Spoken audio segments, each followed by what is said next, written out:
Welcome to another episode of Preparing for the Unexpected. I'm your host, Alex Fullick, and as always, we like to talk about things related to disaster recovery, business continuity, COVID, crisis management, anything that's relatable to those topics, and anything that helps you, your organization, or your community plan for and respond to adverse situations. If there is a topic you'd like us to talk about on the show, please feel free to reach me through LinkedIn or leave a comment on YouTube. And on Voice America, there is a button underneath the show graphic on the web page that sends an email to me. I get notified always, and I respond to everything. We'll see about getting you on the show, or we'll see if we can find someone to come on the show and talk about what you want us to touch on. Longtime listeners and viewers on YouTube, you'll know that I was a presenter at the Business Continuity Institute's Virtual World Conference this year in November 2020. And at the time I said I'd hope to be able to get a couple of speakers to come on the show. Today is one of those days. I'm lucky enough to have the presenter of Future Proof Business Continuity Audits, Mark Fenech. Mark, welcome to the show.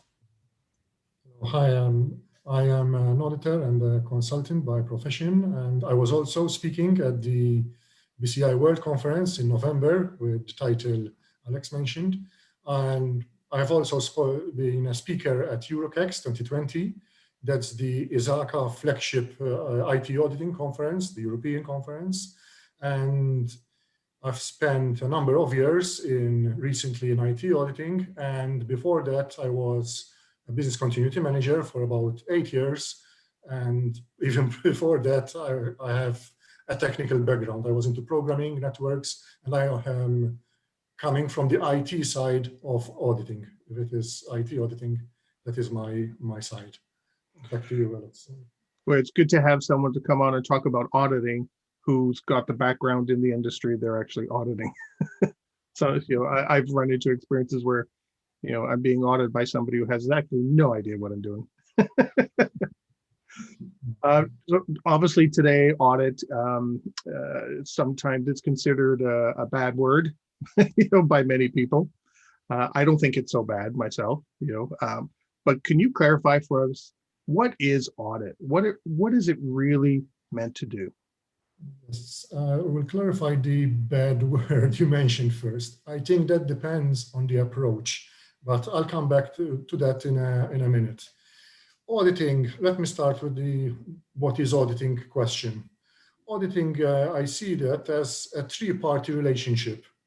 You have the interested party, the user, who wants assurance on something that someone else is doing.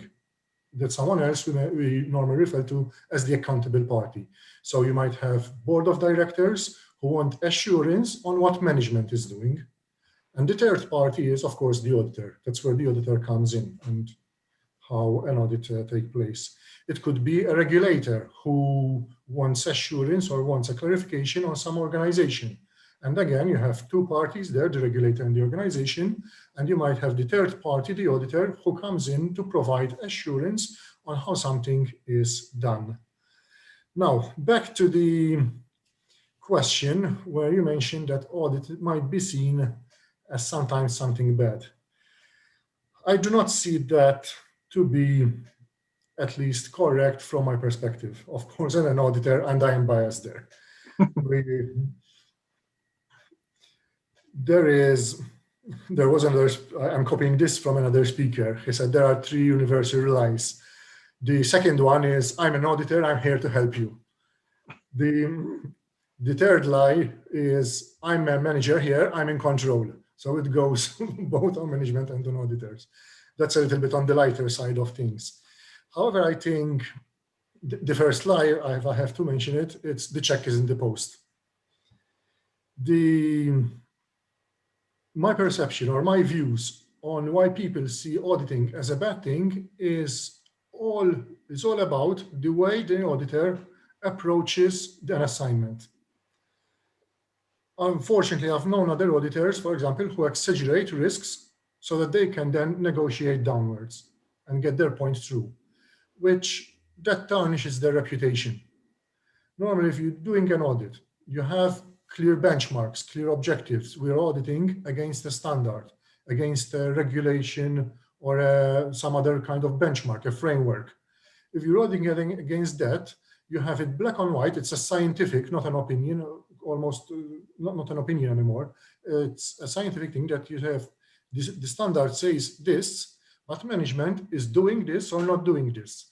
And it is black and white, explaining the risks clearly of not doing that. And maybe we can talk also later. There'll be some bias on how people perceive risks, but we can explore that as well if you want, Alex. But if you explain this clearly, then I think there will be agreement among the three parties mentioned, the user, the accountable party, and the auditor, and there will be alignment, and auditing is not seen, at least not such a bad thing after all.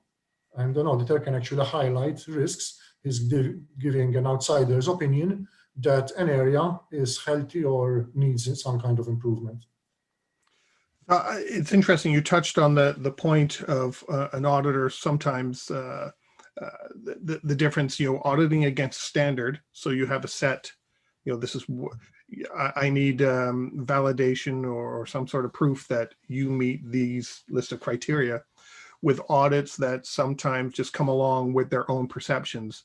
And because it was a question I was going to ask you, they're telling you how to do their job. Is that the role of audit, to tell people how to do their job, or hold their feet to the fire that they're doing what they say they're doing? Yes, this lies on what I call management assertions. Before starting an audit, previously we just mentioned we're auditing against a standard. But if management is not, or is upfront stating we're not adhering to the standard, we're adhering to another standard, or there's no need, for example, to have a mature process in that area, business continuity, there's no need to have, there are process maturity models in, there's ISO, I believe 33,000, and I hail from Isaka, they have the process assessment models. Mm-hmm. If management is not aiming to keep a process at a very high maturity level, maybe it's not so important for the organizations differ, and you cannot keep all processes at the highest maturity level. That's just expensive and waste of resources. You need to focus on your core processes. Security is probably a core process. Business continuity might be a core process for an organization, and perhaps someone else will have projects as well as a core process. But then for another different organization, the core processes are different. And if management's upfront states the process you're going to audit is not an important process, or at least it's in the middle ranges, then if you're going to audit against middle range of process maturity, then you should still be able to get that agreements among the parties we mentioned. I'm not sure that answered the question, Alex. No, that's good, because I've been in very large organizations that have audit, and a lot of times when that word pops up, oh, our project or program is going to be audited, you can just see the looks of fear that suddenly appear on people's faces, like, oh my God, audit's coming. And if I may share one experience I had, I remember once we were doing an audit, and there was she was a young lady, and she had, and it was a spreadsheet with all the details she wanted. But there was one line that we saw it, which she said someone did not submit her the invoice. For me as an auditor, that was in control. She knew that there was a missing invoice, and she was chasing some supplier to give it. The moment that she realized that we saw that she had a comment, we're missing an invoice, I have to call the supplier to give me that invoice, she panicked. And she actually went then to her manager, after we left, she went to her manager, she told him that the auditors have seen this, and it is wrong, she thought it was wrong. And I had her manager called me to come turn around, go back and explain to her that for us, the process is in place and that she need not worry. There is something missing. There is an invoice that is missing. It was like an invoice for some work done in the past week. It wasn't missing for 6 months. The work was done in the past week and they hadn't sent her the invoice. She had a note and she was following it up. She had it duly written down, and it wasn't lost or anything. She was following it up. But just because the auditors saw that, she panicked. And unfortunately, sometimes there is that kind of perception. But for me, I repeat this, because she had it in control, the process was in place, she should not have worried at all in that situation. Yeah, I've I've seen the same thing happen. People just flip out and they start to have meetings over this one little thing that an auditor saw or found, or and it can balloon, into something bigger than actually what it's meant to be. But that's got me thinking about when an auditor finds something or sees something. Is there a difference between a recommendation and an observation? The reason I'm asking is a lot of times people will take what's in an audit report as, I've got to change everything I'm doing to meet what they just said. And that's not always the case. No, exactly. In fact, there is a difference, and normally even recommendations. Let me start from the beginning. Sure. Normally, we start off with observing something. We carry out the audit. Normally, you do walkthroughs, you observe people working, you review documentation, and you might have an observation remarking something. Now, if that something it can be improved, by all means, it should be highlighted that there's an area that can be improved. However, there are different, I call them priorities, that in some cases, something that is trivial can be highlighted to management. Maybe this can be done better or more efficient way, but the gains are marginal. So you don't really need to escalating. So we mentioned the three parties in the beginning. You can highlight it to management, and there is no need to mention it to the user, to the third party who has tasked you with doing the assurance assignment. Of course, then there are other issues that need to be highlighted there, and that is where recommendations will come in place, or at least the focus will be. If you're producing a report, the focus will be the recommendations. Now, it depends also on the situation. In some cases, the way an auditor can limit his work depends on the type of assignment to highlight the risk.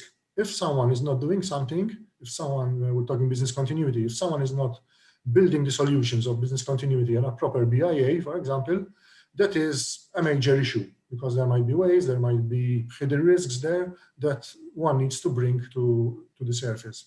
In this case, of course, we highlight the risk and the recommendation will go one-to-one with the risk.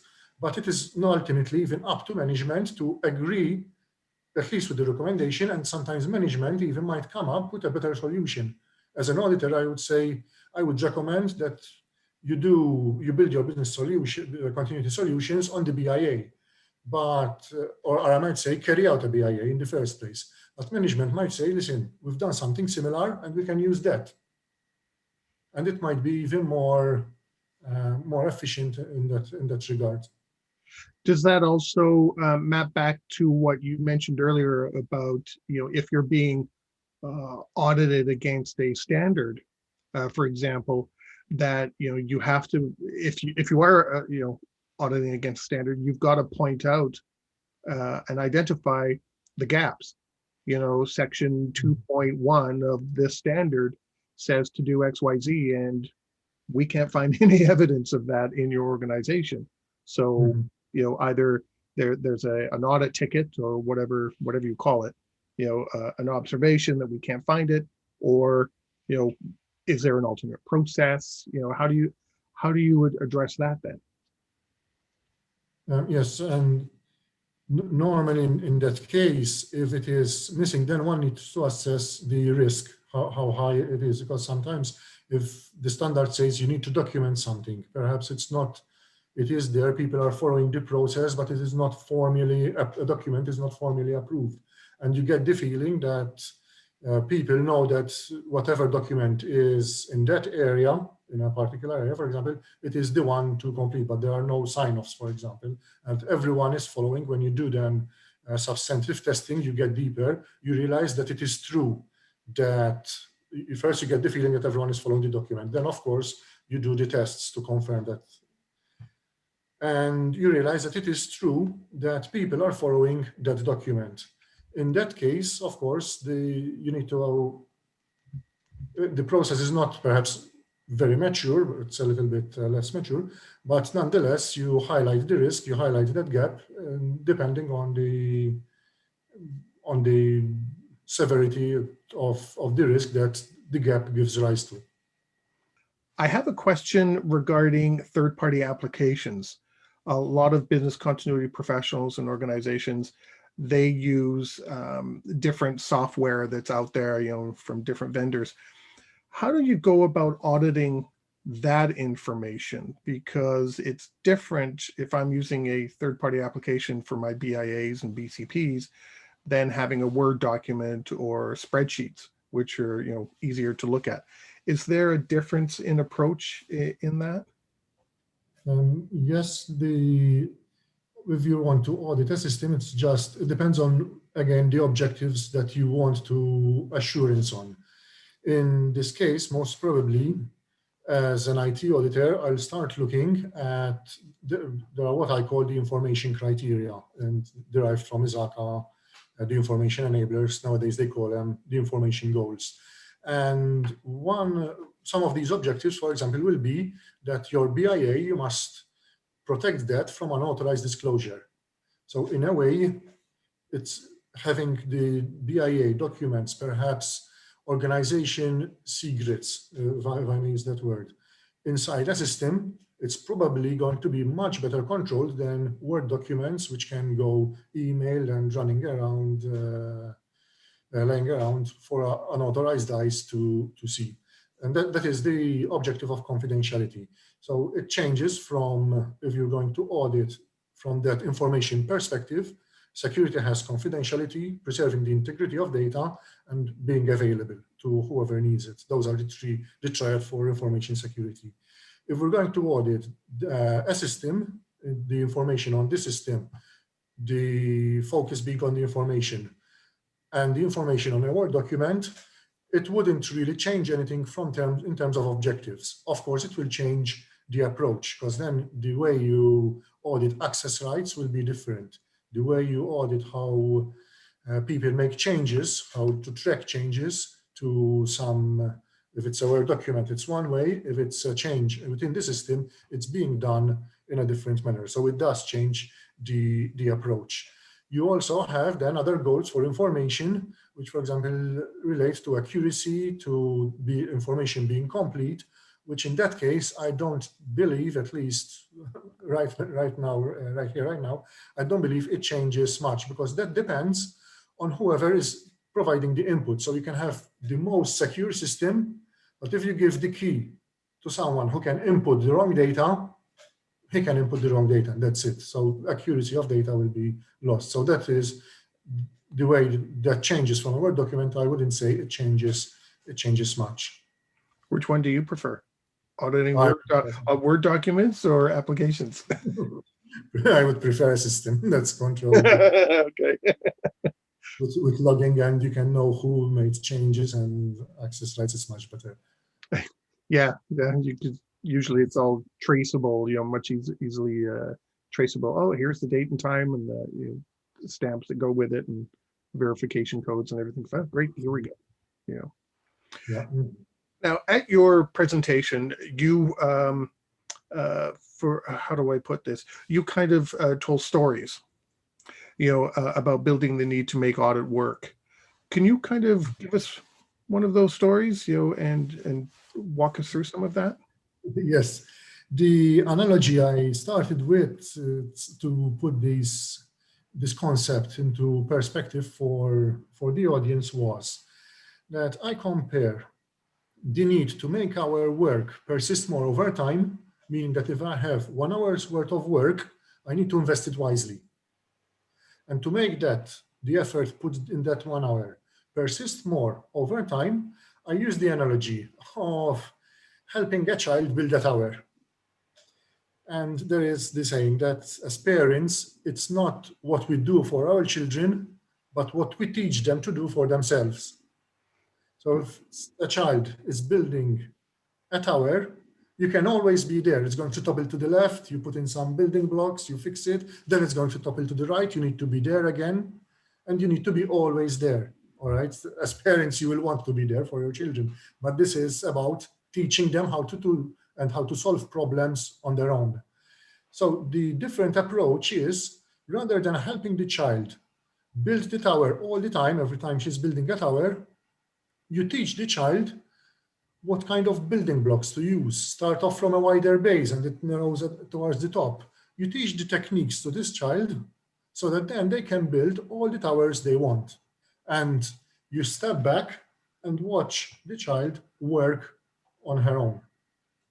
And this applies to recommendations that auditors can make, especially in the business continuity domain.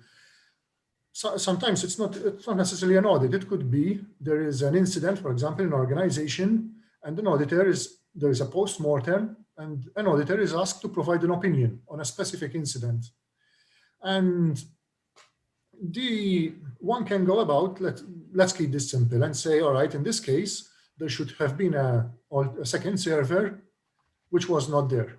So when the primary server failed, there was nothing to fall back onto. And the immediate problem, the immediate risk is, all right, let's put a secondary server on that for that system, and we're done. That is human nature. There are factors and human psychology that pushes us to address this kind of immediate problem. However, as an auditor, and even management can benefit from this, if we resist that impulse to address the immediate problem, this is like the tower the child is building is falling and we fix it. We resist that impulse. We step back and instead we see what is required across the organization so that management could have prevented this from happening. So what kind of building blocks can we create, starting off from a wider base, maybe, bringing back the analogy, so that management will address this problem before even it happens. And in my talk at the BCI World Conference, then I mentioned the components, for example, of a management system, business continuity management system. It is not just, it goes beyond having the incident where we require an alternate server and we fix that kind of problem. We're looking at the management system now, so that in a formal manner, for example, all right, let's go back to the immediate problem for a second. And the recommendation, the auditor's opinion, is to have the second server.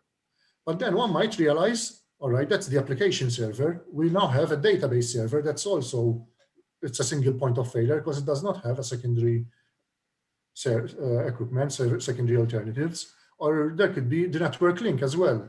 It's a single link, single point of failure again. So if there is the management system looking at business continuity that can identify these single point of failures before a failure actually happens, if we push our recommendations towards that direction, then it is more likely that our recommendations and the efforts we put into this domain will persist more over time. A couple of questions. You mentioned when there's been an incident and audit, identifies, that maybe another server should have been placed. I'm simplifying it, but what's your thoughts on after action reports or lessons learned from projects? Should audit be involved with those? Yes, definitely. I believe auditors can have a wider view of things across the organization, especially internal auditors, and they can link even sometimes efforts from one area to some other area, or risk in one area, how it can affect another risk in another area or solution. They have the wider view. And sometimes if you have, for example, someone who's management who's looking into a single area, he might be working on his own. He might be building a highly, for example, resilient system that then depends on a lower resilient, less resilient infrastructure. Then this is like, in a way, in business continuity, it's like keeping your horses in a chariot in line.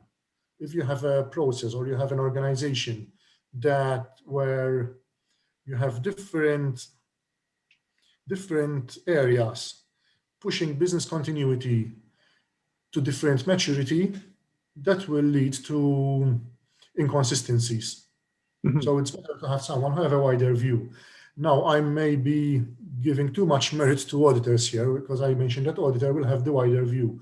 Of course, if it's a business continuity manager, he will also have the same view, the wide view of an organization in terms of business continuity. So it's the main point is to have someone with a wide view there, rather than having an auditor because he's an auditor, of course. That's interesting that you said that, the wider view. If you have audit involved or something like that, to see this wider view during lessons learned or incidents, after projects have been implemented type thing, you as an auditor might be positioned to be able to connect the dots that people can't see. Like, this incident that you experienced is a result of this outstanding item that you knew nothing about over here. You've got that wider view to be able to pull some of these pieces together. So instead of people working separately, as you said, audit can say, hey, you two need to talk because you're going in different directions and causing your own problems. So then there will be instances, for example, where IT security needs to be retained when responding to a business continuity incident. And it might not always be the case. Someone might say, when responding to an incident, operations takes priority over security, but it could be just his view, and someone else will have a different view, balancing a different balance between operations and security.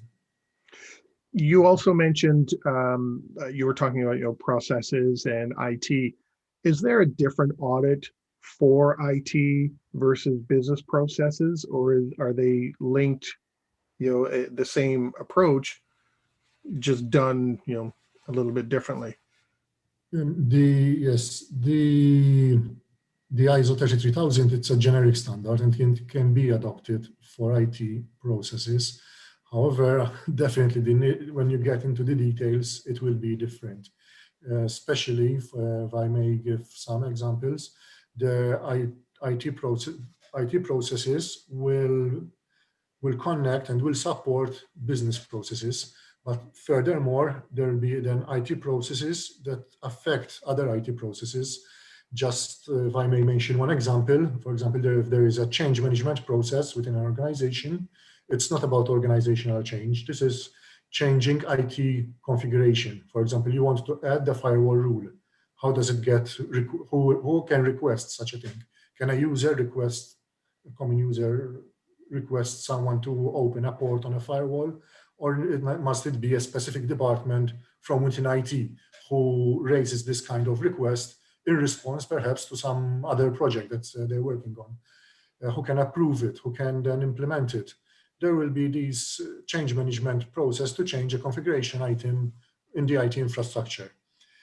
Now, this can link also to business continuity and cyber weaknesses, because if this process, this change management process, is not done properly, there might be someone who introduces changes that along the trail, they will affect other processes and perhaps cause a disruption, which might eventually become a business continuity incident. So the way they are linked, you need to think a little bit more on the interaction between processes of your auditing an IT process. How do you audit something like change management? Because that's, I've been a change manager, and sometimes it's not the easiest thing to manage, because there can be so many people involved, and different processes involved, and IT interfaces and different concepts that take place. How can you possibly audit anything that complex? Yeah, the trick is the simple trick to break it down. There are, even when we talk about change management, sometimes at least I can think of 2 or 3 different areas one can think. There is organizational change enablement, where you prepare people for the change. You instigate the need to change. It's a cultural thing. Then there is change management when you're transitioning the organization from one state to another. You're building a project, and the product of the project will cause the organization to start doing something differently. It's not just an IT project. You're also changing the business processes surrounding that system. So if you're building an IT project, that is a change in itself. That's one of the major, it's a big change. That's different from the change enablement or related to culture. And then there are, of course, changes to the configuration items we mentioned. It could be, for example, in the third part, we mentioned the firewall rules, but it could be you have an image when you're deploying computers, desktop computers or a server, and these are deployed using a standard configuration. And there needs to be a change. Normally it will be an image. There will be a change in that image. Someone wants to change the anti-malware software, or it could be an upgrade. How does one go about changing that? And it is breaking down into at least these 3 different areas, and then further breaking down and scoping the audit into a manageable part of within these areas. That's how I would go about it. And making sure that all the right stakeholders are identified, along the way, so that, to your point, everyone gets identified. So if they have a major change or impact to their area or smaller impact, and then relating that to if something goes wrong, is there a contingency strategy or manual workaround or something, to help in response in case something goes completely out the window. Normally, it depends on which area we're talking about. Normally, it will be a rollback. Nowadays, going back to manual is not really very much on the table anymore. Yeah, that's true. Sometimes it'd rather wait for IT to restore the service than try to do it manually, because it will cause more problems and especially if IT is well prepared and the business continuity processes are well in place, knowing that the disruption is not going to last long, most will prefer to wait. With regard to knowing what can go wrong, and there will be the change management process will have different stages. For example, there is one of the stages is testing and doing, perhaps prior to that, doing some sort of impact analysis or risk assessment. And it needs to be documented, and someone has taken accountability for doing it and saying, yes, this change makes sense, or no, this change will affect something somewhere else, and we need to analyze more the business continuity implications of this change, for example. But along the whole process, so someone requested the change, someone did the risk assessment of this change and the impact analysis, how it's going to affect other areas. Someone perhaps started the development, testing, someone approved that the testing is fine, and then eventually you go to deployment, and there is even post-deployment maintenance, perhaps, if it's a project. All these stages, there needs to be someone who is accountable and said, listen, I am fine with this. I've done my testing. I'm confident that this is going to be okay. So if it is something, there is some you can trace back, or if you might find you go to a production system and you find some executable that shouldn't be there, for example, or it's not unaccounted for. You should never, that should never happen. You should always be able to trace back to the change management process and identify who has actually deployed that based on who gave the go-ahead after testing, and you trace all the way back to why that executable is on a production system. And that's one of the benefits of audit, because audit would be able to find where that break was, right? And that long chain, here's where something went wrong. Yeah, because if you're doing an audit, you get a sample of, it could be executables, it could be changes, some parameters, it could be anything. And if you can trace back, an auditor can trace back who authorized that change, then of course that gives a certain level of comfort that it is being done in a proper manner. But if you have, and if you discover that you cannot trace back during an audit, you're in time, of course, to fix it.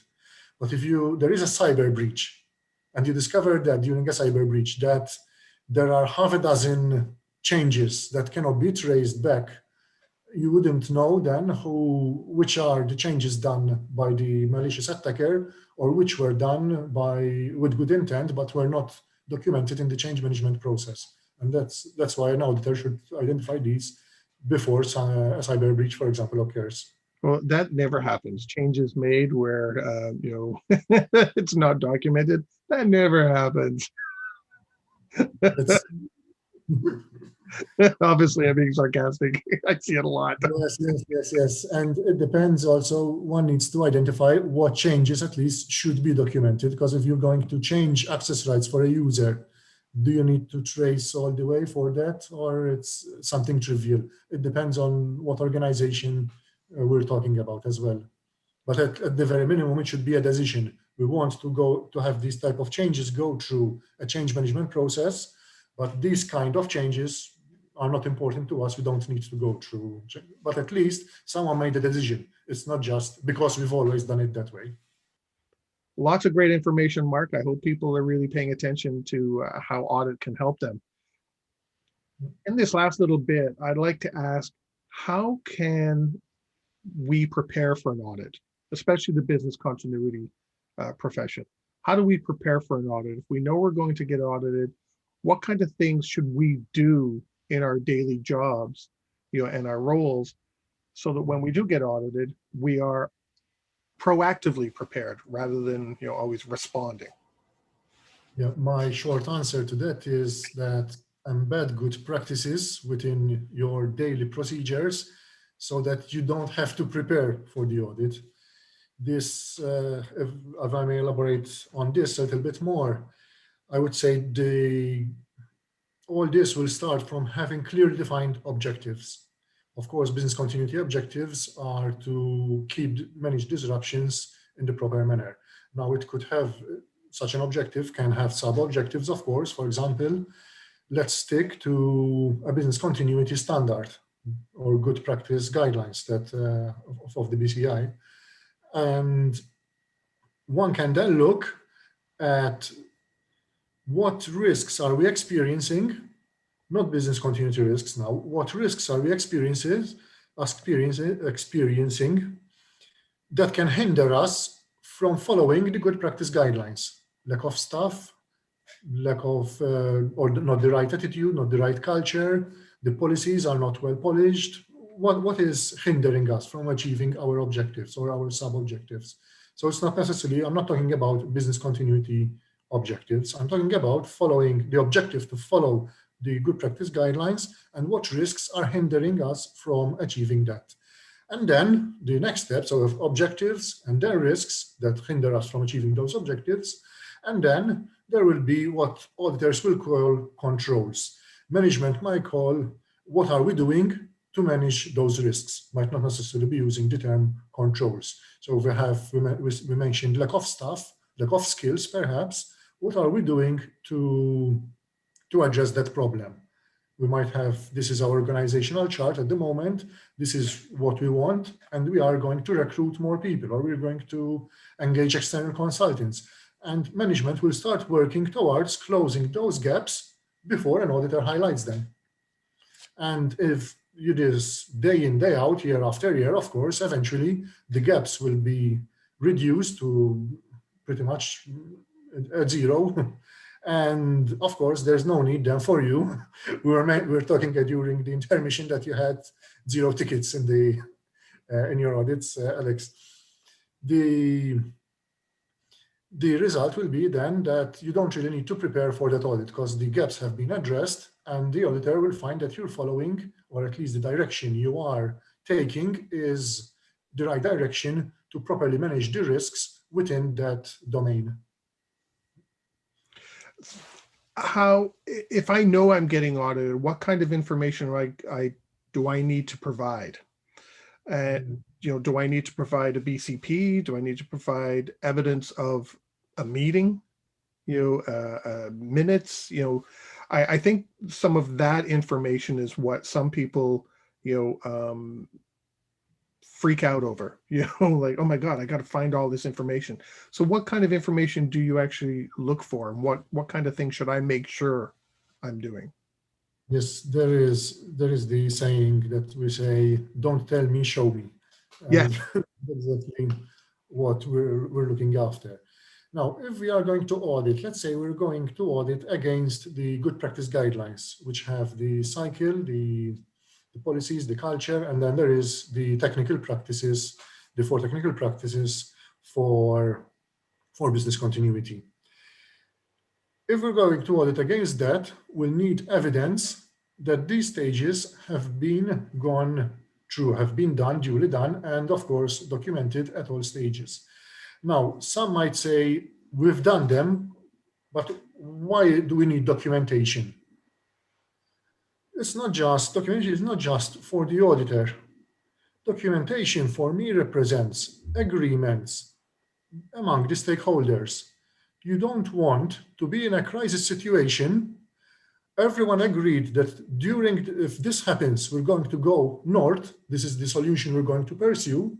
And then someone else says, no, but not today. Today I want to go south. And you start getting arguments without documentation. You start getting arguments because in a crisis situation, in a moment where you want to move fast. So documentation is not just for the auditor. Documentation shows that there is agreement, and if people put this in a document, it means that they are aligned and their thinking is aligned, that they need to go in a specific direction. Now, if we take just one, we pick up the analysis stage, it's at the BIA. What arguments can arise if the BIA is not duly documented? We think that this is our important system, but then during a crisis, someone says, no, but this other system is much more important, and we start arguing in that manner. Or perhaps you might discover, because BIA also highlights dependencies, you discover that this is your important system, but then you realize that it depends on something else that no one thought of. And you don't have, then the solutions are built on a fluid word of mouth BIA, which can lead to gaps. I guess documentation also helps too when there's a change. If you've got a meeting and the meeting had decisions made and certain topics addressed, and you have to have the minutes put together that lists these are the decisions that were made. And then 3 months later, somebody moves to a different position. If there's no documentation, there isn't any record of a decision. And then you end up in that situation that you just brought up where people want to go north and some want to go south. And there's nothing that says, no, this is what we decided. Exactly. And if I may add another thing, even when we're talking about scenarios, how to handle scenarios, one of my ideas on this is that you don't need to document all the possible thousands and thousands of scenarios. You just need to have, it depends on the organization, of course, but let's say you might need just half a dozen carefully selected scenarios. Whatever happens, it's not going to be what you have exactly like one of the scenarios you have documented, but it will be sufficiently similar to help people move fast in a crisis situation. Mm-hmm. We only have about 4 minutes left. So can you take 2 minutes with any final thoughts on auditing BCM and any advice for BCM professionals? Yes, if I may, my first advice will be to resist the impulse to address the immediate problem. If we have the missing server, test was not done, it's not just highlighting that. We need to step back and say, what gave rise to this in the first place? And what techniques can we use? We mentioned process maturity. There are other control frameworks. There is using the work of experts will help, of course, as well. And what techniques and what mechanisms can we put and where can we direct our recommendations so that management, and this is a question I ask myself, how could have management avoided this without an audit taking place? So my advice is to put our recommendations in the direction that next time around, management would be able to avoid the situation without an audit taking place. So rather than directing our recommendations into the granular specifics, we push recommendations toward the wider base of the organization so that whatever recommendation we do will persist more across time over throughout the whole organization. I like what you said there about, when there's a recommendation, trying to fix it immediately, because sometimes maybe they had to accept a risk for a little while because they would only, if they purchased this new server, they'd only be using it for 3 months because there's a project being implemented that replaces this whole infrastructure or system or configuration, and just so happened something happened in this little window where they had to accept that risk. So it's interesting that you kind of alluded to that, that it occurred maybe because something else is happening, and so don't just go out and buy a new server that you're only going to use for 2 months. Exactly. That could be buy a new server against do a proper BIA, for example, something bigger. Just always try to go for the big recommendation. Yeah, I think that's great. You've given a lot of good information, and you made audit seem like a friend. Because I know too many people get nervous when they see audit. But you made audit a friend, and there's a lot that audit can do to help us. In business continuity and in other areas. So, Mark, thank you for sharing your expertise and time with us today. I think it's going to help a lot of people. Thank you very much. It's been my pleasure being here with you, Alex, and hope to see you again soon. Hopefully, maybe BCI in person next year. Who knows? Fingers crossed. Or later this year, I should say now. Fingers crossed. Well, thanks again, Mark, for your time. And to everybody listening and watching, stay prepared, everybody. If you liked that video, thumbs up. If you didn't like that video, thumbs down. But leave a message and let me know what your thoughts are. If you'd like to be a guest on the show to talk about something related to business continuity, disaster management, COVID, personal well-being, anything that's relatable to those subjects, you can reach me through my LinkedIn profile, which is in the video description. And of course, don't forget to subscribe.